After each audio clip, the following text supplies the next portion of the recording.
Hi friends, ಇವತ್ತಿನ ಅದ್ಭುತ ವಿಡಿಯೋಗೆ ನಿಮ್ಮೆಲ್ಲರಿಗೂ ಆತ್ಮೀಯ ಸ್ವಾಗತ. ಫ್ರೆಂಡ್ಸ್, 1986ರ ಸಮಯ ಉತ್ತರ ಪ್ರದೇಶದ ಒಂದು ದೂರದ ಹಳ್ಳಿಯಾದ ರಾಂಪುರದಲ್ಲಿ ಆಕಾಶದಲ್ಲಿ ಮೋಡಗಳ ಗರ್ಜನೆ, ಮಳೆಯ ಹನಿಗಳು ಮಣ್ಣನ್ನು ತೇವಗೊಳಿಸುತ್ತಿದ್ದವು.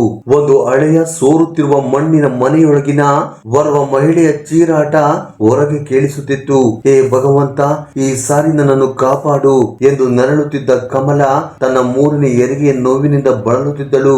ಹೊರಗೆ ನಿಂತಿದ್ದ ರಾಮ್ ಶರಣ್ ಗಡಿಯಾರ ನೋಡುತ್ತಾ ಸಿಟ್ಟಾಗಿದ್ದನು. ಎಷ್ಟು ಹೊತ್ತಾಯ್ತು? ಈ ಸಾರಿ ಗಂಡು ಮಗುವೆ ಹುಟ್ಟಬೇಕು, ಇಲ್ಲದಿದ್ದರೆ. ಅಷ್ಟರಲ್ಲಿ ಒಳಗಿನಿಂದ ಜೋರಾದ ಕಿರುಚಾಟವೊಂದು ಕೇಳಿಸಿತು. ದಾದಿ ಓಡುತ್ತಾ ಹೊರಗೆ ಬಂದು, ಕಂಗ್ರಾಚುಲೇಷನ್ಸ್, ನಿಮಗೆ ಹೆಣ್ಣು ಮಗು ಹುಟ್ಟಿದೆ ಎಂದಳು. ರಾಮ್ ಶರಣ್ ಮುಖದಲ್ಲಿ ಕೋಪದ ಗೆರೆಗಳು ಮತ್ತಷ್ಟು ದಟ್ಟವಾದವು. ಅವನು ಜೋರಾಗಿ ಗೋಡೆಗೆ ಗುದ್ದಿದ. ಮತ್ತೆ ಹೆಣ್ಣು ಮಗುವೆ, ನನ್ನ ಹಣೆ ಬರಹವೇ ಸರಿಯಿಲ್ಲ ಎಂದು ಗೊಣಗೋದಕ್ಕೆ ಶುರು ಮಾಡಿದನು.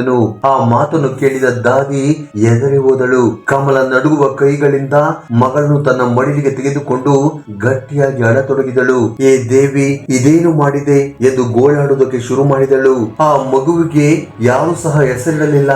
ಎಲ್ಲರೂ ಅವಳನ್ನು ಚೋಟಿ ಚೋಟಿ ಎಂದು ಕರೆಯತೊಡಗಿದರು. ಅವಳು ಬೆಳೆದಳು, ಆದರೆ ಅವಳ ಪಾಲಿಗೆ ತಂದೆಯ ಪ್ರೀತಿ ಇರಲಿಲ್ಲ. ಒಮ್ಮೆ ಚೋಟಿ ಶಾಲೆಯಲ್ಲಿ ಬಹುಮಾನ ಗೆದ್ದು ಮನೆಗೆ ಸಂತೋಷದಿಂದ ಬಂದು, ಅಪ್ಪ ನೋಡಿ, ನಾನು ಇಡೀ ಶಾಲೆಯಲ್ಲಿ ಫಸ್ಟ್ ಕ್ಲಾಸ್ ಬಂದಿದ್ದೇನೆ ಎಂದು ಸಂತೋಷದಿಂದ ತನ್ನ ತಂದೆಗೆ ಹೇಳಿದಳು. ರಾಮ್ ಶರಣ ಕಾಗದವನ್ನು ಕಿತ್ತು ಎಸೆದು ಬಿಟ್ಟನು. ನಿನ್ನ ಈ ಕಾಗದದಿಂದ ನಾನೇನು ಮಾಡಲಿ? ನಿನಗೆ ನೌಕರಿಯೂ ಸಿಗುವುದಿಲ್ಲ, ವರದಕ್ಷಿಣೆಯೂ ಬರುವುದಿಲ್ಲ. ನೀನು ನನಗೆ ಒಂದು ಹೊರೆ. ತಾಯಿ ಅವಳನ್ನು ಹತ್ತಿರ ಎಳೆದುಕೊಂಡು, ಅಳಬೇಡ ಮಗಳೇ, ನಿನ್ನ ಪರಿಶ್ರಮ ಒಂದು ದಿನ ಫಲ ನೀಡುತ್ತದೆ ಎಂದು ಆಕೆಯನ್ನು ಸಮಾಧಾನ ಮಾಡಿದಳು. ಆದರೆ ಆ ದಿನ ಚೋಟಿಯ ಕಣ್ಣುಗಳಲ್ಲಿನ ಒಳಪು ಹಾರಿ ಹೋಗಿತ್ತು. ತಾನು ಏನಾದರೂ ಸಾಧಿಸಿದರೆ ಮಾತ್ರ ಈ ಜಗತ್ತು ತನ್ನನ್ನು ಗುರುತಿಸುತ್ತದೆ ಎಂದು ಅವಳಿಗೆ ಅರಿವಾಗಿತ್ತು. ಶಾಲಾ ದಿನಗಳು ಹೋರಾಟದಿಂದ ಕೂಡಿದ್ದವು. ಕಾಲಿಗೆ ಚಪ್ಪಲಿ ಇರಲಿಲ್ಲ. ಆಕೆ ಬರಿಗಾಲಿನಲ್ಲಿ ಶಾಲೆಗೆ ಹೋಗುತ್ತಿದ್ದಳು. ಅವಳ ಸ್ಕೂಲ್ ಬ್ಯಾಗ್ ಹರಿದಿತ್ತು. ಪುಸ್ತಕಗಳನ್ನು ಸಾಲ ಪಡೆದಿದ್ದಳು. ಆದರೆ ಅವಳ ಆತ್ಮದಲ್ಲಿ ಒಂದು ಕಿಡಿ ಇತ್ತು. ಒಂದು ದಿನ ಅವಳು ಶಾಲೆಯಲ್ಲಿದ್ದಾಗ ಹಳ್ಳಿಗೆ ಮೊದಲ ಬಾರಿಗೆ ಮಹಿಳಾ ಪೊಲೀಸ್ ಅಧಿಕಾರಿಯೊಬ್ಬರು ಬಂದರು. ಅವರ ಸಮವಸ್ತ್ರ, ನಡಿಗೆ, ಮಾತನಾಡುವ ರೀತಿ ಎಲ್ಲವೂ ಅವಳ ಮನಸ್ಸಿನಲ್ಲಿ ಅಚ್ಚು ಹೊತ್ತಿತ್ತು. ಅವಳು ಈಗ ತನ್ನನ್ನು ಚೋಟಿ ಎನ್ನುವ ಬದಲು ಆರತಿ ಎಂದು ಕರೆದುಕೊಳ್ಳತೊಡಗಿದ್ದಳು. ಅವಳು ತನ್ನ ತಾಯಿಗೆ, ಅಮ್ಮ, ನಾನು ಯೂನಿಫಾರ್ಮ್ ಧರಿಸುತ್ತೇನೆ, ನಾನು ದೊಡ್ಡ ಆಫೀಸರ್ ಆಗುತ್ತೇನೆ ಎಂದು ಹೇಳಿದಳು. ಕಮಲಳ ಕಣ್ಣುಗಳು ತುಂಬಿ ಬಂದವು. ಆದರೆ ಮಗಳೇ, ನಿನ್ನಪ್ಪ ಮದುವೆಗೆ ಆಟ ಹಿಡಿದಿದ್ದಾರಲ್ಲ. ಆರತಿ, ಮದುವೆ ಆಮೇಲೆ ಅಮ್ಮ, ಮೊದಲು ನಾನು ಅಧಿಕಾರಿ ಆಗುತ್ತೇನೆ ಎಂದಳು. ಆದರೆ ಅವಳ ಹಣೆ ಬರಹದಲ್ಲಿ ಬೇರೆಯೇ ಇತ್ತು. 12ನೇ ತರಗತಿಯ ನಂತರ ಅವಳು ಪೊಲೀಸ್ ಪರೀಕ್ಷೆಗೆ ತಯಾರಿ ಆರಂಭಿಸಿದಾಗ ಒಂದು ರಾತ್ರಿ ರಾಮ್ ಶರಣ್ ಅವಳನ್ನು ಮನೆಯಿಂದ ಹೊರಗೆ ದಬ್ಬಿದನು. ಹೊರಟು ಹೋಗು ಇಲ್ಲಿಂದ, ಈ ಮನೆಯಲ್ಲಿ ನಿನಗೆ ಜಾಗವಿಲ್ಲ, ಹೆಣ್ಣು ಮಕ್ಕಳು ಅಧಿಕಾರಿಗಳಾಗುವುದಿಲ್ಲ ಎಂದು ನಿಷ್ಠೂರವಾಗಿ ಹೇಳಿದನು. ರಾತ್ರಿಯ ಕತ್ತಲೆಯಲ್ಲಿ ಕಮಲ ಒಂದು ಚೀಲವನ್ನು ಸಿದ್ಧಪಡಿಸಿದಳು. ಅದರಲ್ಲಿ 2 ಜೊತೆ ಬಟ್ಟೆ, ಒಂದು ಸ್ಟೀಲ್ ಡಬ್ಬಿ ಮತ್ತು ಕೆಲವು ನಾಣ್ಯಗಳಿದ್ದವು. ಅವಳು ಮಗಳನ್ನು ಅಪ್ಪಿಕೊಂಡು, ಹೋಗು, ಆದರೆ ನಿನ್ನ ಹೆಸರಿಗೆ ಗೌರವ ಬಂದಾಗ ಮಾತ್ರ ವಾಪಸ್ ಬಾ ಎಂದಳು. ಆಗ ಆರತಿ ದುಃಖವನ್ನ ತುಂಬಿಕೊಂಡು ಅಲ್ಲಿಂದ ಹೊರಟಳು. ಕಣ್ಣಲ್ಲಿ ನೀರು, ಆದರೆ ಮನಸ್ಸಿನಲ್ಲಿ ಬೆಂಕಿ. ಅವುಗಳೊಂದಿಗೆ ಆರತಿ ನಗರಕ್ಕೆ ಬಂದಳು. ಒಬ್ಬ ಗೆಳತಿಯ ಹಾಸ್ಟೆಲ್ ನಲ್ಲಿ ಉಳಿದುಕೊಂಡಳು. ಹಗಲಿನ ಸಮಯದಲ್ಲಿ ಓದು, ರಾತ್ರಿ ಹೋಟೆಲ್ ನಲ್ಲಿ ಪಾತ್ರೆ ತೊಳೆಯುವುದು, ಕೆಲವೊಮ್ಮೆ ರೊಟ್ಟಿ ಮಾಡುವುದು. ಈ ರೀತಿ ಮಾಡುತ್ತಾ ತನ್ನ ಓದಿನ ಜೊತೆ ತನ್ನ ಜೀವನವನ್ನ ಸಾಗಿಸುತ್ತಿದ್ದಳು. ಹಾಗೆ ಎಷ್ಟೇ ಕೆಲಸ ಮಾಡಿದರೂ ಕೂಡ ಸುಸ್ತಾಗುತ್ತಿರಲಿಲ್ಲ. ಏಕೆಂದರೆ ಪ್ರತಿ ಬಾರಿಯೂ ಅವಳ ಕಿವಿಯಲ್ಲಿ ತಂದೆಯ ನೀನು ಹೊರೆ ಎಂಬ ಮಾತು ಪ್ರತಿಧ್ವನಿಸಿತ್ತು. ಅದಕ್ಕೆ ಉತ್ತರ ಕೇವಲ ಕಠಿಣ ಪರಿಶ್ರಮವಾಗಿತ್ತು. ಒಂದು ದಿನ ಕೋಚಿಂಗ್ ನಲ್ಲಿ ಶಿಕ್ಷಕರು, ಆರತಿ, ನಿನ್ನ ಶ್ರದ್ಧೆ ನೋಡಿದರೆ ನೀನು IPS ಅಧಿಕಾರಿಯಾಗಬಲ್ಲೆ ಎಂದರು. ಅವಳು ಮುಗುಳ್ನಕ್ಕು, ಸರ್, ನಾನು ಅದನ್ನು ಹಾಗೆಯೇ ತೀರುತ್ತೇನೆ ಎಂದಳು. ಪ್ರಿಲಿಮ್ಸ್ ಪರೀಕ್ಷೆಯಲ್ಲಿ ಉತ್ತೀರ್ಣಳಾದಳು. ನಂತರ ಮೆನ್ಸ್ ಸಂದರ್ಶನದಲ್ಲಿ ಸಮಿತಿಯು, ನಿಮ್ಮ ಜೀವನದ ಅತ್ಯಂತ ಕಠಿಣ ಕ್ಷಣ ಯಾವುದು ಎಂದು ಕೇಳಿತು. ಆರತಿ ದೀರ್ಘವಾಗಿ ಉಸಿರೆಳೆದುಕೊಂಡು, ನಾನು ಹೆಣ್ಣು ಎಂಬ ಕಾರಣಕ್ಕೆ ನನ್ನ ತಂದೆ ನನ್ನನ್ನು ಮನೆಯಿಂದ ಹೊರಹಾಕಿದ ಆ ದಿನ. ಅಂದು ನಾನು ನಿರ್ಧರಿಸಿದೆ, ನನ್ನ ಜೀವನ ಇನ್ನು ನನ್ನ ತಾಯಿಗಾಗಿ ಮತ್ತು ನನ್ನ ಸಮವಸ್ತ್ರವೇ ಅದಕ್ಕೆ ಉತ್ತರವಾಗಿರುತ್ತದೆ ಎಂದಳು. ಈ ಮಾತನ್ನು ಕೇಳಿ ಆ ಸಮಿತಿಯಲ್ಲಿ ಸಂಪೂರ್ಣ ಮೌನ ಆವರಿಸಿತು. ಕೆಲವು ವಾರಗಳ ನಂತರ ಸುದ್ದಿ ಬಂತು. ಆರತಿ ಶರ್ಮಾ IPS ಅಧಿಕಾರಿಯಾಗಿ ಆಯ್ಕೆಯಾಗಿದ್ದಳು. ಕಮಲ ಅದು ದೇವಸ್ಥಾನದಲ್ಲಿ ಗಂಟೆಗಟ್ಟಲೆ ಹತ್ತು ಸುಸ್ತಾಗಿದ್ದಳು. ಅವಳ ಆರತಿ ಈಗ ಅಧಿಕಾರಿಯಾಗಿದ್ದಳು. ಆದರೆ ರಾಮ್ ಶರಣ್ ಸುದ್ದಿ ಕೇಳಿ ಗೋಡೆಯ ಕಡೆಗೆ ಉಗುಳಿ, ಕಾಗದದಲ್ಲಿ ಹೆಸರು ಬಂದರೆ ಏನಾಯಿತು, ಅವಳು ಎಣ್ಣೆ ತಾನೆ ಎಂದನು. ಕಮಲ ಮೊದಲ ಬಾರಿಗೆ ರಾಮ್ ಶರಣನ ಕಣ್ಣಲ್ಲಿ ಕಣ್ಣಿಟ್ಟು, ಇನ್ನು ಮುಂದೆ ಅವಳ ಪ್ರತಿ ಉಸಿರು ನಿನ್ನ ಗಂಡಸ್ತನಕ್ಕೆ ಒಂದು ಪೆಟ್ಟು ಎಂದಳು. ಹಳ್ಳಿಯಲ್ಲಿ ಎಲ್ಲರೂ ಮಾತನಾಡಿಕೊಳ್ಳುತ್ತಿದ್ದರು. ರಾಮ್ ಶರಣ್ ನ ಮಗಳು IPS ಅಧಿಕಾರಿಯಾಗಿದ್ದಾಳೆ, ಇನ್ನು ಅವನ ಮನೆ ಬಾಗಿಲಿಗೆ ಪೊಲೀಸ್ ಗಾಡಿ ಬರುತ್ತದೆ ಎಂದು. ಮತ್ತು ಅದೇ ರೀತಿಯೇ 3 ತಿಂಗಳ ನಂತರ ಕೆಂಪು ದೀಪವಿದ್ದ ಬಿಳಿ ಪೊಲೀಸ್ ಜೀಪ್ ರಾಮ್ ಶರಣನ ಮನೆಯ ಮುಂದೆ ಬಂದು ನಿಂತಿತು. ಒಳಗಿನಿಂದ ಗಂಭೀರ ಮುಖ, ದೃಢವಾದ ನಡಿಗೆಯ ಮಹಿಳೆಯೊಬ್ಬಳು ಇಳಿದಳು. ಅವಳು ಯೂನಿಫಾರ್ಮ್ ಧರಿಸಿದ್ದಳು, ಬೆಲ್ಟ್ ಬಿಗಿಯಾಗಿತ್ತು, ಕಾಲಿನಲ್ಲಿ ಹೊಳೆಯುವ ಬೂಟುಗಳು ಮತ್ತು ಕಣ್ಣುಗಳಲ್ಲಿ ವರ್ಷಗಳ ಬೆಂಕಿ ಇತ್ತು. SP ಆರತಿ ಶರ್ಮಾ ಈಗ ತನ್ನ ಹಳ್ಳಿಗೆ ಮರಳಿದ್ದಳು, ಆದರೆ ಮಗಳಾಗಿ ಅಲ್ಲ, ಉತ್ತರವಾಗಿ. ಕೆಲವು ಮಹಿಳೆಯರು ಮಾಳಿಗೆ ಮೇಲೆ ಬಂದು ನಿಂತರು. ಗಾಡಿಯ ಬಾಗಿಲು ತೆರೆಯಿತು. ಆರತಿ ಇಳಿದಳು. ವೇಗದ ನಡಿಗೆ, ಮುಖದಲ್ಲಿ ಆತ್ಮವಿಶ್ವಾಸ ಮತ್ತು ಕಣ್ಣುಗಳಲ್ಲಿ ವರ್ಷಗಳ ತಪಸ್ಸು. ತಾಯಿ ಕಮಲ ಅಲ್ಲಿಯೇ ನಿಂತಿದ್ದಳು. ಆಕೆಯ ಕಣ್ಣಿನಿಂದ ನೀರು ಹರಿಯುತ್ತಿತ್ತು, ಆದರೆ ಮುಖದಲ್ಲಿ ನಗು ಇತ್ತು. ಅವಳು, ಮಗಳೇ, ನೀನು ನಿಜವಾಗಿಯೂ ದೇವತೆಯಾಗಿದ್ದೀಯಾ ಎಂದು ಸಂತೋಷ ಪಟ್ಟಳು. ಆರತಿ ತನ್ನ ತಾಯಿಯನ್ನು ಅಪ್ಪಿಕೊಂಡು, ಅಮ್ಮ, ನಿನ್ನ ಪ್ರಾರ್ಥನೆಯೇ ನನ್ನನ್ನು ಈ ಮಟ್ಟಕ್ಕೆ ತಂದಿದೆ ಎಂದಳು.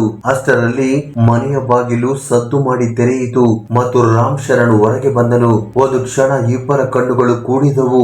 ಮಗಳನ್ನು ಹೊರೆ ಎಂದು ಭಾವಿಸಿದ ತಂದೆ ಮತ್ತು ಈಗ ಇಡೀ ರಾಜ್ಯದ ಭದ್ರತೆಯ ಜವಾಬ್ದಾರಿ ಹೊತ್ತಿದ್ದ ಮಗಳು. ತನ್ನ ಮಗಳನ್ನು ನೋಡಿ ರಾಮ್ ಶರಣ್ ತಲೆ ತಗ್ಗಿಸಿದನು. ಆರತಿ ಮೌನವಾಗಿ ಅವನತ್ತ ಹೆಜ್ಜೆ ಹಾಕಿದಳು. ಅವನ ಮುಂದೆ ನಿಂತು, ಅಪ್ಪ, ಗುರುತಿಸಿದೆಯಾ ನನ್ನನ್ನು ಎಂದು ಕೇಳಿದಳು. ರಾಮ್ ಶರಣ್ ನಿಧಾನವಾಗಿ, ಹೌದು, ನೀನು ಅದೇ ಕಳಂಕ. ಇಂದು ನನ್ನ ನಾಚಿಕೆಗೆ ಕಾರಣವಾಗಿದ್ದೀಯಾ ಎಂದನು. ಆರತಿಯ ಕಣ್ಣುಗಳು ತುಂಬಿ ಬಂದವು, ಆದರೆ ಮುಖ ಗಂಭೀರವಾಗಿ ಇತ್ತು. ನಾನು ಕಳಂಕವಲ್ಲ, ನಿನ್ನ ಯೋಚನೆಗೆ ಬಿದ್ದ ಪೆಟ್ಟು ನಾನು. ಯಾವ ದಿನ ನೀನು ಮಗಳನ್ನು ಮನೆಯಿಂದ ಹೊರಗೆ ದಬ್ಬಿದೆಯೋ ಅದೇ ದಿನ ನಾನು ನಿರ್ಧರಿಸಿದ್ದೆ, ಒಂದು ದಿನ ಸಮವಸ್ತ್ರ ಧರಿಸಿ ನಿನ್ನ ಬಾಗಿಲಿಗೆ ಮರಳುತ್ತೇನೆ, ನಿನ್ನ ದ್ವೇಷಕ್ಕೆ ಉತ್ತರವಾಗಲು. ಖಂಡಿತ ಇಲ್ಲಿ ಒಬ್ಬ ತಂದೆ ನಾಚಿಕೆಯಿಂದ ತಲೆ ತೆಗೆಸಿ ನಿಂತಿದ್ದನು ಮತ್ತು ಮಗಳು ಕಾನೂನಿನ ಅತ್ಯುನ್ನತ ಸಮವಸ್ತ್ರದಲ್ಲಿದ್ದಳು. ರಾಮ್ ಶರಣ್ ಏನು ಹೇಳಲು ಬಯಸುತ್ತಿದ್ದನು, ನಾನು ಆದರೆ ಮಾತುಗಳು ಗಂಟಲಲ್ಲಿ ನಿಂತು ಹೋದವು. ಆಗ ಆರತಿ ಮಾತನಾಡುತ್ತಾ, ನಿಮ್ಮ ಬಾಯಿಂದ ಮಾತುಗಳು ಏಕೆ ಹೊರಡುತ್ತಿಲ್ಲ, ಏಕೆಂದರೆ ಈಗ ನಿಮಗೆ ನನ್ನ ಯೂನಿಫಾರ್ಮ್ ಬಗ್ಗೆ ಭಯವಿದೆ. ಅದನ್ನು ಕೇಳಿದ ತಕ್ಷಣ ರಾಮ್ ಶರಣ್ ತಲೆಬಾಗಿ, ಮಗಳೇ, ನನ್ನನ್ನು ಕ್ಷಮಿಸಿಬಿಡು ಎಂದನು. ಆರತಿ ಒಂದು ಹೆಜ್ಜೆ ಹಿಂದೆ ಸರಿದಳು.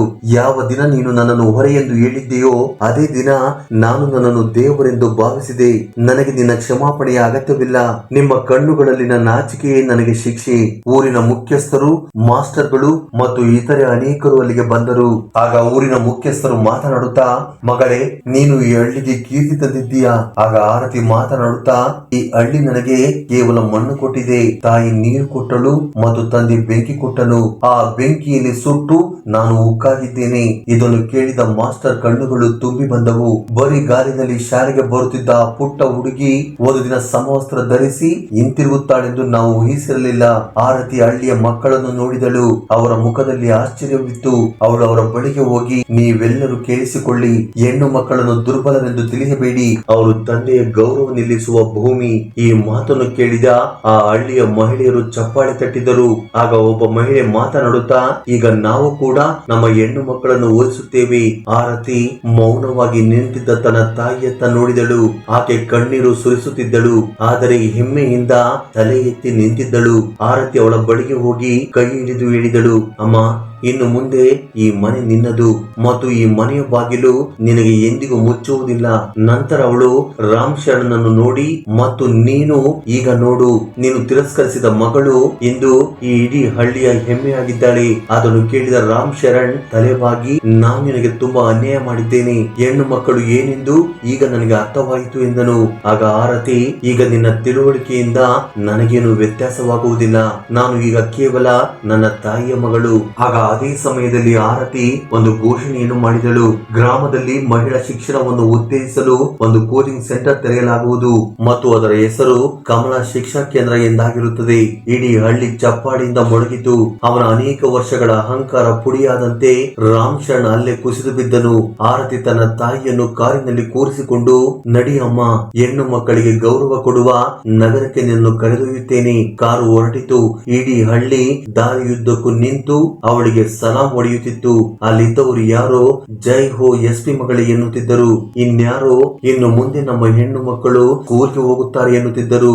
ಒಂದು ಮೂಲೆಯಲ್ಲಿ ರಾಮ್ ಶರಣ್ ಒಬ್ಬನೇ ತಲೆ ಬಗ್ಗಿಸಿ ತನ್ನ ಕಳೆದು ಹೋದ ಪ್ರೀತಿ ಮತ್ತು ಪಶ್ಚಾತ್ತಾಪದೊಂದಿಗೆ ಕುಳಿತಿದ್ದನು. ಆರತಿ ಕಾರಿನ ಕಿಟಕಿಯಿಂದ ಹೊರಗೆ ನೋಡಿ ಪಿಸುಗುಟ್ಟಿದಳು. ನಾನೀಗ ಮಗಳಾಗಿ ಹಿಂದಿರುಗಿಲ್ಲ, ಬದಲಾಗಿ ಬಂದಿದ್ದೇನೆ. ಆರತಿ ಶರ್ಮಾ ಈಗ ಜಿಲ್ಲೆಯ ಅತ್ಯಂತ ಶಕ್ತಿಶಾಲಿ ಕುರ್ಚಿಯಲ್ಲಿದ್ದಳು. ಪೊಲೀಸ್ ವರಿಷ್ಠಾಧಿಕಾರಿಯಾಗಿ ಅಂದರೆ SP ಆಗಿ ಅವಳು ಈಗ ಕೇವಲ ಯಾರೋ ಒಬ್ಬಳ ಮಗಳಾಗಿರಲಿಲ್ಲ. ಅವಳು ಇಡೀ ಜಿಲ್ಲೆಯ ಹೆಣ್ಣು ಮಕ್ಕಳ ಸುರಕ್ಷತೆಯ ಭರವಸೆಯಾಗಿದ್ದಳು. ಅವಳ ಸಮವಸ್ತ್ರದ ಹೊಳಪು ಜನರ ಹೃದಯದಲ್ಲಿ ವಿಶ್ವಾಸ ಮೂಡಿಸಿತ್ತು ಮತ್ತು ಅವಳ ಕಣ್ಣುಗಳಲ್ಲಿದ್ದ ಕಠೋರತೆ ಅಪರಾಧಿಗಳಿಗೆ ಭಯ ಹುಟ್ಟಿಸಿತ್ತು. ಬೆಳಿಗ್ಗೆ 6 ಗಂಟೆಗೆ ಅವಳ ದಿನಚರಿ ಪ್ರಾರಂಭವಾಗುತ್ತಿತ್ತು. ಅಪರಾಧ ವರದಿಗಳು, ಕ್ಷೇತ್ರ ಭೇಟಿ, ಠಾಣೆಗಳ ಸ್ಥಿತಿಗತಿಗಳ ಪರಿಶೀಲನೆ, ಸಾರ್ವಜನಿಕರ ಸಮಸ್ಯೆಗಳು ಮತ್ತು ರಾತ್ರಿ ಆಗುತ್ತಿದ್ದಂತೆ ಅಪರಾಧದ ಕಥೆಗಳು. ಆದರೆ ಈಗ ಅವಳಿಗೆ ಭಯವಿರಲಿಲ್ಲ, ಏಕೆಂದರೆ ಅವಳು ಜಗತ್ತಿನ ಅತಿ ದೊಡ್ಡ ಶಕ್ತಿಯಾಗಿ ಮಾರ್ಪಡುವ ನೋವನ್ನು ಅನುಭವಿಸಿದ್ದಳು. ತಿರಸ್ಕಾರದಿಂದ ಎದ್ದು ನಿಲ್ಲುವ ಶಕ್ತಿ ಅವಳಿಗಿತ್ತು. ಒಂದು ದಿನ ಆರತಿ ತನ್ನ ಕಚೇರಿಯಲ್ಲಿ ಕುಳಿತಿದ್ದಾಗ ಒಬ್ಬ ಮಹಿಳೆ ತನ್ನ ಚಿಕ್ಕ ಮಗುವಿನೊಂದಿಗೆ ಅಲ್ಲಿಗೆ ಬಂದಳು. ಆಗ ಆಕೆ, ಮೇಡಮ್, ನನ್ನ ಮಗಳನ್ನು ಅವಳ ಅತ್ತೆ ಮಾವಂದಿರು ಜೀವಂತವಾಗಿ ಸುಟ್ಟು ಹಾಕಿದ್ದಾರೆ. ಕೇವಲ ಅವಳು ಹೆಣ್ಣು ಮಗುವಿಗೆ ಜನ್ಮ ನೀಡಿದ್ದಾಳೆ ಎಂಬ ಕಾರಣಕ್ಕೆ. ಇದನ್ನು ಕೇಳಿದ ಆರತಿಯ ಕಣ್ಣುಗಳಲ್ಲಿ ಕೋಪ ಸ್ಫೋಟಿಸಿತು. ಅವಳು ತಕ್ಷಣ DSP ಯನ್ನು ಕರೆದು ಆದೇಶ ಮಾಡಿದಳು.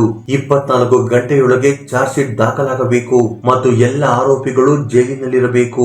ಹೆಣ್ಣು ಮಗುವಿಗಾಗಿ ಜೀವ ತೆಗೆಯುವವರಿಗೆ ಈಗ ಒಬ್ಬ ಮಗಳೇ ಕಾನೂನಿನ ಮೂಲಕ ಉತ್ತರ ನೀಡುತ್ತಾಳೆ. ಇದನ್ನು ಕೇಳಿ ಆ ಮಹಿಳೆಯ ಕಣ್ಣುಗಳು ತುಂಬಿ ಬಂದವು. ಮಗಳೇ, ನಿನ್ನಂತ ಮಗಳು ಪ್ರತಿ ಮನೆಯಲ್ಲೂ ಇರಬೇಕು. ಆರತಿ ಅವಳ ಕೈ ಹಿಡಿದು, ಅಮ್ಮ, ಇನ್ನು ಮುಂದೆ ನಿಮ್ಮ ಹೋರಾಟ ನನ್ನದು. ಮತ್ತೊಂದೆಡೆ ಹಳ್ಳಿಯಲ್ಲಿ ಕಮಲಾ ಶಿಕ್ಷಣ ಕೇಂದ್ರ ಪ್ರಾರಂಭವಾಗಿತ್ತು. ಮೊದಲು ಹೊಲಗಳಲ್ಲಿ ಕೆಲಸ ಮಾಡುತ್ತಿದ್ದ ಹುಡುಗಿಯರು ಈಗ ಪುಸ್ತಕ ಹಿಡಿದು ತರಗತಿಗೆ ಬರುತ್ತಿದ್ದರು. ಪ್ರತಿದಿನ ಅವರ ತರಗತಿಯಲ್ಲಿ ಒಂದು ಸಾಲು ಬರೆಯಲಾಗುತ್ತಿತ್ತು. ಅದೇನು ಅಂದ್ರೆ, ಕನಸು ಕಾಣುವ ಧೈರ್ಯವಿದ್ದರೆ ಅದನ್ನು ನನಸಾಗಿಸುವ ಶಕ್ತಿಯು ನಿಮ್ಮೊಳಗೆ ಇರುತ್ತದೆ. ಪ್ರತಿ ವಾರ ಆರತಿ ತಾನೇ ಅಲ್ಲಿಗೆ ಹೋಗಿ ಮಕ್ಕಳಿಗೆ ಪಾಠ ಮಾಡುತ್ತಿದ್ದಳು.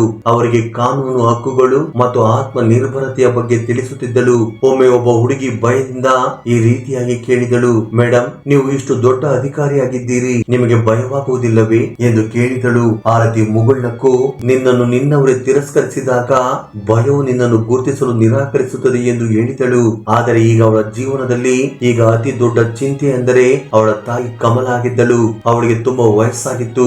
ಆಗಾಗ ಸಣ್ಣ ನೋವಿನ ಬಗ್ಗೆ ದೂರುತ್ತಿದ್ದಳು. ಕೆಲವೊಮ್ಮೆ ಉಸಿರಾಟದ ತೊಂದರೆ ಆಗುತ್ತಿತ್ತು. ಒಂದು ದಿನ ಆರತಿ ತಡವಾಗಿ ಮನೆಗೆ ಬಂದಳು. ತಾಯಿ ಕುರ್ಚಿಯಲ್ಲಿ ಕುಳಿತಿದ್ದಳು. ಅವಳ ಕಣ್ಣುಗಳು ಸ್ವಲ್ಪ ಕೆಂಪಾಗಿರುವುದನ್ನ ಆರತಿ ಗಮನಿಸಿದಳು. ಆಗ ಆರತಿ ತಾಯಿ ಜೊತೆ ಮಾತನಾಡುತ್ತಾ, ಅಮ್ಮ, ನೀನು ಚೆನ್ನಾಗಿದ್ದೀಯಾ? ಆಗ ಕಮಲ ಮುಗುಳ್ನಕ್ಕು, ಈಗ ನೆಮ್ಮದಿಯಾಗಿದೆ ಮಗಳೇ, ನಿನ್ನನ್ನು ನೋಡಿದರೆ ನೋವು ಕೂಡ ಸುಖ ಕೊಡುತ್ತದೆ. ಆರತಿ ಅವಳ ಬಳಿ ಕುಳಿತುಕೊಂಡಳು. ಅಮ್ಮ, ಇನ್ನು ನಿನಗೆ ಎಲ್ಲೂ ನೋವಾಗುವುದಿಲ್ಲ, ನಾನು ನಿನಗೆ ಅತ್ಯುತ್ತಮ ಚಿಕಿತ್ಸೆ ಕೊಡಿಸುತ್ತೇನೆ ಎಂದಳು. ಮರುದಿನ ಆರತಿ ತನ್ನ ತಾಯಿಯನ್ನು ನಗರದ ಅತಿ ದೊಡ್ಡ ಆಸ್ಪತ್ರೆಗೆ ಕರೆದುಕೊಂಡು ಹೋದಳು. ಪರೀಕ್ಷೆಯ ನಂತರ ಆಕೆಯನ್ನು ಚೆಕ್ ಮಾಡಿದ ಡಾಕ್ಟರ್, ಮೇಡಮ್, ನಿಮ್ಮ ತಾಯಿಗೆ ಹೃದಯದ ತೊಂದರೆ ಇದೆ, ಅತಿ ಶೀಘ್ರದಲ್ಲಿ ಆಪರೇಷನ್ ಮಾಡಬೇಕಾಗುತ್ತದೆ. ಆರತಿಯ ರಕ್ತ ನಾಳಗಳಲ್ಲಿ ರಕ್ತವೇ ಎಪ್ಪುಗಟ್ಟಿದಂತಾಯಿತು. ಅವಳು ತಾಯಿಯ ಕೈ ಹಿಡಿದು, ಯಾವ ತಾಯಿ ನನ್ನನ್ನು ಈ ಜಗತ್ತಿನ ಪೆಟ್ಟುಗಳಿಂದ ರಕ್ಷಿಸಿದಳೋ ಈಗ ಅವಳನ್ನು ಜಗತ್ತಿನ ಅತ್ಯುತ್ತಮ ಡಾಕ್ಟರ್ ಕೈಗೆ ಒಪ್ಪಿಸುತ್ತೇನೆ ಎಂದಳು. ಆಗ ಕಮಲ ಆರತಿಯ ಅಂಗೈ ಮೇಲೆ ತನ್ನ ಕೈ ಇಟ್ಟು, ನನಗೆ ಏನು ಬೇಡ ಮಗಳೇ, ನೀನು ಪ್ರತಿಯೊಬ್ಬ ಹೆಣ್ಣು ಮಗಳ ಧ್ವನಿಯಾಗಿದ್ದೀಯಾ, ನನಗೆ ಇನ್ನೇನು ಬೇಡ ಎಂದಳು. ಆದರೆ ತಾಯಿಯ ಆರೋಗ್ಯ ನಿಧಾನವಾಗಿ ಹದಗೆಡುತ್ತಿತ್ತು. ಆಪರೇಷನ್ ದಿನಾಂಕ ಹತ್ತಿರವಾಗುತ್ತಿತ್ತು. ಒಂದು ಸಂಜೆ ಕಮಲ ತನ್ನ ಮಗಳನ್ನು ತನ್ನ ಹತ್ತಿರ ಕರೆದಳು. ಮಗಳೇ, ಒಂದು ವೇಳೆ ನಾನು ಸತ್ತು ಹೋದರೂ ನೀನು ಅಳಬೇಡ, ನನ್ನ ಉಸಿರಿನ ಕೊನೆಯ ಗೆಲುವೆ ನೀನು. ಆರತಿ ಅಳುತ್ತಾ, ಅಮ್ಮ, ನಾನು ಮಾತು ಕೊಡುತ್ತೇನೆ, ಹೆಣ್ಣು ಮಕ್ಕಳ ಮೇಲಿನ ದೌರ್ಜನ್ಯ ಇರುವವರೆಗೂ ನಾನು ನಿಲ್ಲುವುದಿಲ್ಲ ಮತ್ತು ನಿನಗೆ ಏನೂ ಆಗಲು ಬಿಡುವುದಿಲ್ಲ. ಕಮಲ ತನ್ನ ಮಗಳ ಮುಖವನ್ನು ಹಿಡಿದು, ಕಂದ, ನನ್ನ ಕೊನೆಯ ಆಸೆಯು ನೀನೇ ಎಂದಳು. ಹಳ್ಳಿಯ ಜನರು ಈ ದೃಶ್ಯವನ್ನು ನೋಡುತ್ತಾ ನಿಂತುಕೊಂಡಿದ್ದರು. ಈಗ ನೀನು ನನ್ನ ಮಗಳಲ್ಲ, ಈ ದೇಶದ ಮಗಳು, ಈಗ ನೀನು ನಿಲ್ಲಬಾರದು ಎಂದಳು. ಆಪರೇಷನ್ ದಿನ ಬಂತು. ಆರತಿ ಅಮ್ಮನ ಕೈ ಹಿಡಿದಳು. ಹಣೆಗೆ ಮುತ್ತಿಕ್ಕಿ, ನೋಡಮ್ಮ, ಬಾಲ್ಯದಲ್ಲಿ ನಿನಗೆ ಊಟವನ್ನು ಹಾಕಲಾಗದ ಮಗಳಿಂದ ಈಗ ನಿನಗೆ ಚಿಕಿತ್ಸೆ ಸಿಗಲಿದೆ ಎಂದಳು. ಆಪರೇಷನ್ ಯಶಸ್ವಿ ಆಯಿತು. ಅಮ್ಮ ಗುಣಮುಖಳಾದಳು ಮತ್ತು ICU ನಿಂದ ಹೊರ ಬಂದಾಗ ಮೊದಲು ಮಗಳಿಗೆ ಹೇಳಿತು, SP ಮೇಡಮ್, ಈಗ ನನಗೆ ನಿನ್ನ ಬಗ್ಗೆ ಹೆಮ್ಮೆಯಲ್ಲ, ನೀನೇ ನನ್ನ ಹೆಮ್ಮೆಯಾಗಿ ಬಿಟ್ಟೆ ಎಂದರು. ಅಮ್ಮನ ಆಪರೇಷನ್ ಆಗಿ 3 ತಿಂಗಳಾಗಿತ್ತು. ಕಮಲ ಈಗ ಸಂಪೂರ್ಣವಾಗಿ ಚೇತರಿಸಿಕೊಂಡಿದ್ದಳು ಮತ್ತು ಪ್ರತಿದಿನ ಪ್ರತಿದಿನ ಬೆಳಿಗ್ಗೆ ದೇವಸ್ಥಾನಕ್ಕೆ ಹೋಗಿ ಪ್ರಾರ್ಥಿಸುತ್ತಿದ್ದಳು. ತಾಯಿ, ನನ್ನ ಮಗಳಿಗೆ ದೀರ್ಘಾಯುಷ್ಯ ನೀಡು. ಅವಳು ಈಗ ಕೇವಲ ಆರತಿಯಲ್ಲ, ಇಡೀ ದೇಶದ ಬೆಳಕಾಗಿದ್ದಾಳೆ. ಆರತಿಯ ಕರ್ತವ್ಯ ಮತ್ತಷ್ಟು ತೀವ್ರವಾಗಿತ್ತು. ರಾಜ್ಯಾದ್ಯಂತ ಅವಳ ಖ್ಯಾತಿ ಹಬ್ಬಿತ್ತು. ಅಪರಾಧಿಗಳು ಅವಳ ಹೆಸರು ಕೇಳಿದರೆ ಹೆದರುತ್ತಿದ್ದರು. ಮಹಿಳೆಯರು ಅವಳ ಹೆಸರಿನಿಂದ ಧೈರ್ಯವನ್ನು ಕಂಡುಕೊಳ್ಳುತ್ತಿದ್ದರು. ಆದರೆ ಒಂದು ದಿನ ಇದ್ದಕ್ಕಿದ್ದಂತೆ ಅವಳ ಕಚೇರಿಗೆ ಒಂದು ಪತ್ರ ಬಂದಿತು. ನಿಮ್ಮನ್ನು ಲಕ್ನೋ ಜಿಲ್ಲೆಗೆ ಟ್ರಾನ್ಸ್ಫರ್ ಮಾಡಲು ಆರ್ಡರ್ ಬಂದಿದೆ ಎಂದು. ಆರತಿ ಆ ಪತ್ರವನ್ನು ಓದಿ ಮೌನವಾಗಿ ಪಕ್ಕಕ್ಕಿಟ್ಟಳು. ಆಗ ತಾಯಿ, ಮಗಳೇ, ಈಗ ನೀನು ಇನ್ನಷ್ಟು ಎತ್ತರಕ್ಕೆ ಹಾರುತ್ತಿದ್ದೀಯಾ, ದೇವರು ನಿನ್ನೊಂದಿಗಿರಲಿ ಎಂದಳು. ಆದರೆ ಆರತಿಯ ಕಣ್ಣುಗಳಲ್ಲಿ ಬೇರೆ ಇತ್ತು. ಈ ಟ್ರಾನ್ಸ್ಫರ್ ಗೆ ಮೊದಲು ತಾನು ಒಂದು ಅಪೂರ್ಣ ಕಥೆಯನ್ನು ಪೂರ್ಣಗೊಳಿಸಬೇಕೆಂದು ಅವಳಿಗೆ ತಿಳಿದಿತ್ತು. ಅಪ್ಪ ರಾಮ್ ಶರಣ್ ಕಳೆದ ಕೆಲವು ತಿಂಗಳುಗಳಿಂದ ಹಳ್ಳಿಯಲ್ಲಿ ಒಬ್ಬಟ್ಟಿಯಾಗಿದ್ದರು. ಯಾರ ಮುಂದೆ ಎದೆ ತಟ್ಟಿ ನಡೆಯುತ್ತಿದ್ದನೋ ಈಗ ಅವರ ಮುಂದೆಯೇ ತಲೆ ತಗ್ಗಿಸಿ ಹೋಗುತ್ತಿದ್ದನು. ಅವನ ನಡಿಗೆ ನಿಧಾನವಾಗಿತ್ತು ಮತ್ತು ಮುಖವು ಸುಕ್ಕುಗಟ್ಟಿತ್ತು. ಅವನು ಆರತಿಯನ್ನು ಭೇಟಿಯಾಗಲು ಹಲವಾರು ಬಾರಿ ಪ್ರಯತ್ನಿಸಿದನು. ಆದರೆ ಆರತಿ ಈಗ ನನ್ನ ತಾಯಿಯೇ ನನ್ನ ಜಗತ್ತು ಎಂದು ಸ್ಪಷ್ಟವಾಗಿ ನಿರಾಕರಿಸಿದ್ದಳು. ಆದರೆ ವಿಧಿಯ ಇಚ್ಛೆಯೇ ಬೇರೆಯಾಗಿತ್ತು. ಒಂದು ರಾತ್ರಿ ಕಮಲ ಗಾಬರಿಯಿಂದ ಕೋಣೆಗೆ ಬಂದಳು. ಮಗಳೇ, ನಿನ್ನ ಅಪ್ಪನಿಗೆ ತುಂಬಾ ಹುಷಾರಿಲ್ಲ. ಹಳ್ಳಿಯ ಡಾಕ್ಟರ್ ಇನ್ನು ಹೆಚ್ಚು ಸಮಯವಿಲ್ಲ ಎಂದು ಹೇಳುತ್ತಿದ್ದಾರೆ. ಆರತಿ ಕೆಲವು ಕ್ಷಣಗಳು ಮೌನವಾಗಿದ್ದಳು. ನಂತರ ನಿಧಾನವಾಗಿ, ಅಮ್ಮ, ಅವನು ಕೆಲವು ವರ್ಷಗಳ ಹಿಂದೆಯೇ ನನ್ನ ಪಾಲಿಗೆ ಸತ್ತು ಹೋಗಿದ್ದ ಎಂದಳು. ಕಮಲ, ಗೊತ್ತು ಮಗಳೇ, ಆದರೆ ಯಾರಾದರೂ ದುಃಖದಲ್ಲಿರುವಾಗ ನೀನು ಅವರನ್ನು ಬಿಟ್ಟು ಹೋಗುವುದು ನಿನ್ನ ಸ್ವಭಾವವೇ ಎಂದು ಕೇಳಿದಳು. ಆರತಿ ಕಣ್ಣು ಮುಚ್ಚಿದಳು. ಅಪ್ಪನ ಮಾತುಗಳು, ನಿಂದನೆಗಳು, ತಳ್ಳಾಟಗಳು, ಮನೆಯಿಂದ ಹೊರ ಹಾಕಿದ ದಿನ ಎಲ್ಲವೂ ಕಣ್ಣ ಮುಂದೆ ಬಂದು ನಡೆದಂತೆ ಭಾಸವಾಯಿತು. ಆದರೆ ನಂತರ ಅಮ್ಮನ ಧ್ವನಿ ಕೇಳಿಸಿತು. ಕ್ಷಮಿಸುವುದು ಒಂದು ಶಕ್ತಿ ಮಗಳೇ, ನೀನು ಈಗ ದುರ್ಬಲಳಲ್ಲ ಎಂದಳು. ಬೆಳಿಗ್ಗೆ ಆರತಿ ಹಳ್ಳಿಗೆ ಹೋದಳು. ಸಮವಸ್ತ್ರ ಧರಿಸಿರಲಿಲ್ಲ. ಒಂದು ಸಾಧಾರಣ ಸಲ್ವರ್ ಕಮೀಸ್, ತಲೆಯ ಮೇಲೆ ದುಪ್ಪಟ ಹಾಕಿ ರಾಮ್ ಶರಣ್ ರೂಮ್ಗೆ ತಲುಪಿದಾಗ ಅವನು ಒಂದು ಮರದ ಮಂಚದ ಮೇಲೆ ಮಲಗಿದ್ದನು. ಸಂಪೂರ್ಣ ದುರ್ಬಲ, ಕಳೆಗುಂದಿದ ಕಣ್ಣುಗಳು, ನಿಧಾನವಾದ ಉಸಿರು. ಅವನು ಆರತಿಯನ್ನು ನೋಡಿದ ಕೂಡಲೇ ಕಣ್ಣೀರು ಸುರಿಸಿದನು. ನಡುಗುವ ಕೈಯನ್ನು ಚಾಚಿ, ನೀನು ಬಂದೆಯಾ ಎಂದನು. ಆರತಿ ತನ್ನ ತಂದೆಯ ಹತ್ತಿರ ಹೋಗಿ ಕುಳಿತಳು. ಏನು ಮಾತನಾಡಲಿಲ್ಲ. ರಾಮ್ ಶರಣ್ ನಡುಗುವ ಧ್ವನಿಯಲ್ಲಿ, ನನ್ನನ್ನು ಕ್ಷಮಿಸು ಮಗಳೇ, ನಾನು ನಿನ್ನನ್ನು ಅರ್ಥ ಮಾಡಿಕೊಳ್ಳಲಿಲ್ಲ. ಹೆಣ್ಣು ಮಕ್ಕಳೆಂದರೆ ಏನೆಂದು ಈಗ ನನಗೆ ತಿಳಿಯಿತು. ಆರತಿ ಮೌನವಾಗಿದ್ದಳು. ಅವಳ ಕಣ್ಣುಗಳು ತುಂಬಿ ಬಂದಿದ್ದವು, ಆದರೆ ಮುಖ ಶಾಂತವಾಗಿತ್ತು. ರಾಮ್ ಶರಣ್ ಮತ್ತೆ ಹೇಳಿದನು, ಬೇಕಿದ್ದರೆ ನೀನು ನನ್ನನ್ನು ಅವಮಾನಿಸಬಹುದಿತ್ತು, ಆದರೆ ನೀನು ಬೆಂಕಿಯಿಂದ ಉಕ್ಕಿನಂತೆ ಹೊರ ಬಂದಿದ್ದೀಯಾ. ಆರತಿ ಮೊದಲ ಬಾರಿಗೆ ತನ್ನ ತಂದೆಯ ಕೈ ಹಿಡಿದಳು. ಈಗ ಏನು ಮಾತನಾಡಬೇಡಿ, ಸುಮ್ಮನೆ ವಿಶ್ರಾಂತಿ ತೆಗೆದುಕೊಳ್ಳಿ ಎಂದಳು. ರಾಮ್ ಶರಣ್ ಕಣ್ಣುಗಳು ನಿಧಾನವಾಗಿ ಮುಚ್ಚುತ್ತಿದ್ದವು. ಅವನು ಕೊನೆಯ ಬಾರಿಗೆ ಈ ರೀತಿಯಾಗಿ ಹೇಳಿದನು, ನನಗೆ ನಿನ್ನ ಬಗ್ಗೆ ಹೆಮ್ಮೆ ಇದೆ. ನನ್ನ ಅತಿ ದೊಡ್ಡ ತಪ್ಪೆ ನನ್ನ ಅತಿ ದೊಡ್ಡ ಗೆಲುವಾಯಿತು. ಅದಾದ ಕೆಲವು ಕ್ಷಣಗಳ ನಂತರ ಅವನ ಉಸಿರು ನಿಂತು ಹೋಯಿತು. ಇಡೀ ಹಳ್ಳಿಯಾದ್ಯಂತ ಸುದ್ದಿ ಹರಡಿತು. ರಾಮ್ ಶರಣ್ ಇನ್ನಿಲ್ಲ. ಅವರ ಮಗಳೇ ಅಂತಿಮ ಸಂಸ್ಕಾರ ಮಾಡಿದಳು. ಆರತಿ ತನ್ನ ತಂದೆ ಚಿತೆಗೆ ಅಗ್ನಿಸ್ಪರ್ಶ ಮಾಡಿದಳು. ಯಾವುದೇ ವಿರೋಧವಿಲ್ಲದೆ ಕೇವಲ ಉರಿಯುವ ಕಣ್ಣು ಮತ್ತು ಶಾಂತ ಆತ್ಮದೊಂದಿಗೆ ತನ್ನ ತಂದೆ ಚಿತೆಗೆ ಬೆಂಕಿ ಇಟ್ಟಳು. ಯಾವ ಮಗಳನ್ನು ತಂದೆ ಮನೆಯಿಂದ ಹೊರ ಹಾಕಿದ್ದನೋ ಅದೇ ಮಗಳು ಈಗ ಅವನಿಗೆ ವಿದಾಯ ಹೇಳುತ್ತಿರುವುದನ್ನು ಜನರು ನೋಡಿದರು. ಆ ರಾತ್ರಿ ಆರತಿ ಆ ಹಳ್ಳಿಯ ಶಾಲೆಗೆ ಹೋದಳು. ಅಲ್ಲಿ ಹೆಣ್ಣು ಮಕ್ಕಳನ್ನು ಉದ್ದೇಶಿಸಿ ಮಾತನಾಡಿದಳು. ಹೆಣ್ಣು ಮಕ್ಕಳು ಹೊರೆಯಲ್ಲ, ಅವರಿಗೆ ಬೇಕಾಗಿರುವುದು ಸ್ವಲ್ಪ ವಿಶ್ವಾಸ, ಸ್ವಲ್ಪ ಪ್ರೀತಿ ಮತ್ತು ಸ್ವಲ್ಪ ಧೈರ್ಯ ಎಂದಳು. ಒಂದು ವೇಳೆ ಅವರಿಗೆ ದ್ವೇಷವೇ ಸಿಕ್ಕರೆ ಅದನ್ನೇ ಅವರು ಆಯುಧವನ್ನಾಗಿ ಮಾಡಿಕೊಳ್ಳುತ್ತಾರೆ. ಈ ಮಾತನ್ನು ಕೇಳಿ ಇಡೀ ಶಾಲೆಯು ಚಪ್ಪಾಳೆ ತಟ್ಟಿತು. ಲಕ್ನೋಗೆ ಟ್ರಾನ್ಸ್ಫರ್ ಆಗುವ ಮೊದಲು ಆರತಿ ಒಂದು ಕೊನೆಯ ಯೋಜನೆಯನ್ನು ಜಾರಿಗೆ ತಂದಳು. ಹಳ್ಳಿಯ ಪ್ರತಿಯೊಬ್ಬ ಹೆಣ್ಣು ಮಕ್ಕಳಿಗೆ ಉಚಿತ ಪುಸ್ತಕಗಳು, ಸೈಕಲ್ ಮತ್ತು ವಿದ್ಯಾರ್ಥಿ ವೇತನವನ್ನ ನೀಡುವುದು. ಶಾಲೆಯ ಹೊರಗೆ ಬಂದು ದೊಡ್ಡ ಬೋರ್ಡ್ ಹಾಕಿಸಿದಳು. ಈ ಶಾಲೆಯ ಸ್ಫೂರ್ತಿ ಹೊರೆಯಾಗದೆ ಬದಲಾವಣೆಯಾದ ಒಬ್ಬ ಮಗಳು ಆರತಿ ಶರ್ಮಾ IPS ಎಂದು. ಆರತಿಯ ಕಾರು ಲಕ್ನೋಗೆ ಹೊರಟಾಗ ಅಮ್ಮ ಪಕ್ಕದಲ್ಲಿ ಕುಳಿತಿದ್ದಳು. ಹಳ್ಳಿಯ ರಸ್ತೆಗಳಲ್ಲಿ ಜನರು ನಿಂತಿದ್ದರು. ಕೆಲವರು ಕೈ ಮುಗಿದು, ಕೆಲವರು ಸಲಾಂ ಹೊಡೆಯುತ್ತಾ ಮತ್ತು ಕೆಲವು ಮಕ್ಕಳ ಕಣ್ಣುಗಳಲ್ಲಿ ಒಳಪಿನೊಂದಿಗೆ ಹೇಳುತ್ತಿದ್ದರು, ನೋಡಿ ಮಗಳು ಹಾರಿ ಹೋದಳು, ಆಕಾಶಕ್ಕಿಂತಲೂ ಎತ್ತರಕ್ಕೆ ಎಂದರು. ಆರತಿ ಅಮ್ಮನ ಕೈ ಹಿಡಿದು ಈ ರೀತಿಯಾಗಿ ಹೇಳಿದಳು, ಇನ್ನು ಮುಂದೆ ಯಾವ ಮಗಳು ಸಹ ಮನೆಯಿಂದ ಹೊರ ಹೋಗಬೇಕಾಗಿಲ್ಲ ಅಮ್ಮ, ಏಕೆಂದರೆ ರೆಕ್ಕೆಗಳು ಕೇವಲ ಗಂಡು ಮಕ್ಕಳಿಗೆ ಮಾತ್ರವಲ್ಲ, ಈ ಹಾರಾಟ ಪ್ರತಿಯೊಬ್ಬ ಮಗಳ ಹಕ್ಕು ಎಂದು ಈಗ ಅವರಿಗೆ ತಿಳಿದಿದೆ. ಆಗ ಕಾರು ಧೂಳನ್ನು ಎಬ್ಬಿಸುತ್ತಾ ಮುಂದೆ ಸಾಗಿತು. ಒಂದು ಹೊಸ ಸ್ಥಳ, ಹೊಸ ಸವಾಲು, ಆದರೆ ಒಬ್ಬ ಮಗಳ ಕತೆ ಈಗ ಒಂದು ಆದರ್ಶವಾಗಿತ್ತು. ಫ್ರೆಂಡ್ಸ್, ಈ ಅದ್ಭುತ ವಿಡಿಯೋ ಬಗ್ಗೆ ನಿಮ್ಮ ಅಭಿಪ್ರಾಯ ಅನಿಸಿಕೆಗಳನ್ನು ಕಮೆಂಟ್ ಬಾಕ್ಸ್ ಅಲ್ಲಿ ಕಮೆಂಟ್ ಮಾಡಿ. ಹಾಗೆ ಈ ವಿಡಿಯೋ ನಿಮ್ಗೆ ಇಷ್ಟವಾಗಿದ್ದರೆ ದಯವಿಟ್ಟು ಲೈಕ್ ನೀಡುವುದನ್ನು ಮರೆಯಬೇಡಿ. ಧನ್ಯವಾದಗಳು.